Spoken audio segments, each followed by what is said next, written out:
সাবেক MP doctor কামরুজ্জামানের স্মরণ সভা ও দোয়া মাহফিল। শিরোনাম শুনছিলেন, এবার বিস্তারিত। আপনারা দেখছেন এসপিটিভি, দেশ ও মানুষের কল্যাণে। কুমিল্লার নাঙ্গলকোট হাসান মেমোরিয়াল সরকারি কলেজ কর্তৃক নাঙ্গলকোট আসনের বিএনপি দলীয় সাবেক এমপি, ড্যাবের প্রতিষ্ঠাতা সভাপতি, ঢাকা মেডিকেল কলেজ হাসপাতাল মনোরোগ বিভাগের সাবেক প্রধান অধ্যাপক ডাক্তার এ.কে.এম. কামরুজ্জামানের মৃত্যুতে স্মরণসভা ও দোয়া মাহফিল বুধবার কলেজ অডিটোরিয়ামে অনুষ্ঠিত হয়েছে।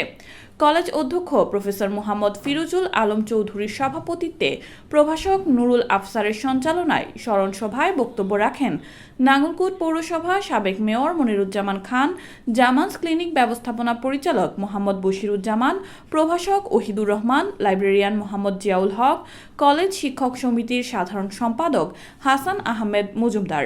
এ সময় উপস্থিত ছিলেন নাঙ্গলকোট হাসান মেমোরিয়াল সরকারি কলেজ প্রভাষক এনামুল হক, মীর শাহাবুদ্দিন, রিয়াজ মাহমুদ, আলাউদ্দিন, আলী আক্কাস, মকবুল আহমেদ, আলী আহমেদ, জসিমউদ্দিন, ওমর ফারুক, সাহাবুদ্দিন, নুরুল আলম, নাজমা আক্তার, ফৌজিয়া আক্তার, রেশমিন জান্নাত লাকি, সাজেদা আক্তার, নূরজাহান আক্তার, বিবি হাওয়া, আফরোজা সুলতানা, নাহিদা ফারহানা প্রমুখ।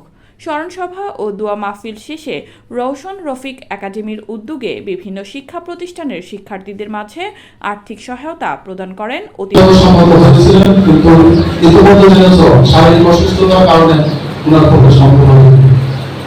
উনি আসলে বক্তব্য সরাসরি প্রকাশ করতে পারতেন।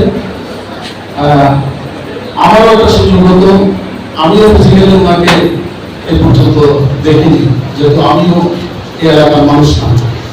তো আমাদের মধ্যে একটা অবজেক্টিভ থেকে গেলেও আমি মনে করি ওনার কর্ম আমাদের মধ্যে আছে। উনি যে সব ভালো কাজগুলো করে গেছেন এগুলো আমাদের মধ্যে আছে। আমরা যদি ওনার এই ভালো কাজগুলো অনুসরণ করি, উনি ওনার আত্মার উপর ওনার আত্মার মাত্রার কামনা করি, কিন্তু সেই ব্যক্তি আনতেই ওনার ঈশ্বরের স্বভাব। আমি আসলে ওনার ব্যাপারে খুব বেশি কিছু বলার নেই, অনেকে বলার আছে বলেছেন। তবে আমার যেটুকু স্মৃতিতে মনে পড়ে,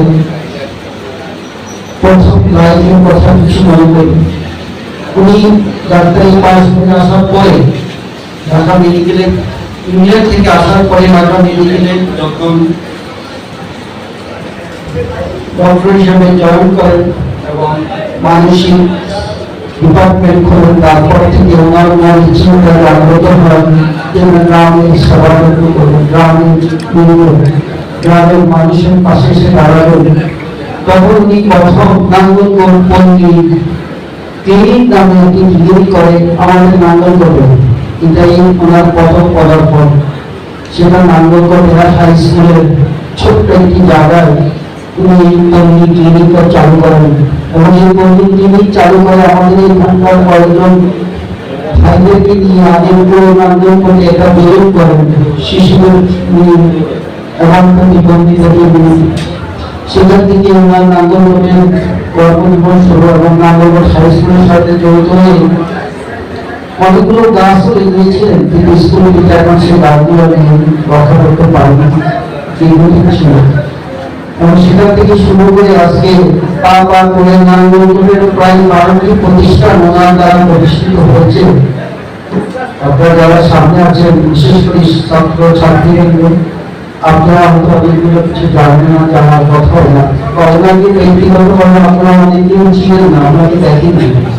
কারণ যারা এখন ইন্টারমিডিয়েট লেভেলে আছেন, দূর দূরান্ত থেকে যারা এসেছেন, কারণ গত 6 বছর থেকে নাঙ্গলকোটেই ছিলেন না, নাঙ্গলকোট এলাকায় উনি আসেননি, উনি ছিলেন দেশের বাইরে অভিযোগে। এই জন্য আপনাদের কাছে উনি কম ছিলেন। তবে উনি ওখানে থাকলেও সবসময় নাঙ্গলকোটের কথা ভাবতেন। ইতিমধ্যে আমাদের শিক্ষক কর্মী আপনাদের কলেজেই বলে গেছেন, সেই স্বপ্ন বাস্তবায়ন করার জন্য বললাম বসে আমরা 88 সাল থেকে শেষের দিকে কাজ শুরু করি। 90 সালের জানুয়ারির 9 তারিখে আলা মজুমদার সাহেব এমপি, সাবেক এমপি, ওনার প্রথম রোগী আমরা ভর্তি করি। রকম রোগের তখন হসপিটাল চালু করি। সেটা একটা হসপিটাল চলে আসছে, চলতেছে। ইনশাআল্লাহ আমরাও কম টাকায়, এই দুর্দিনও আমরা কম টাকায় রোগীদের সেবা দিয়ে যাচ্ছি।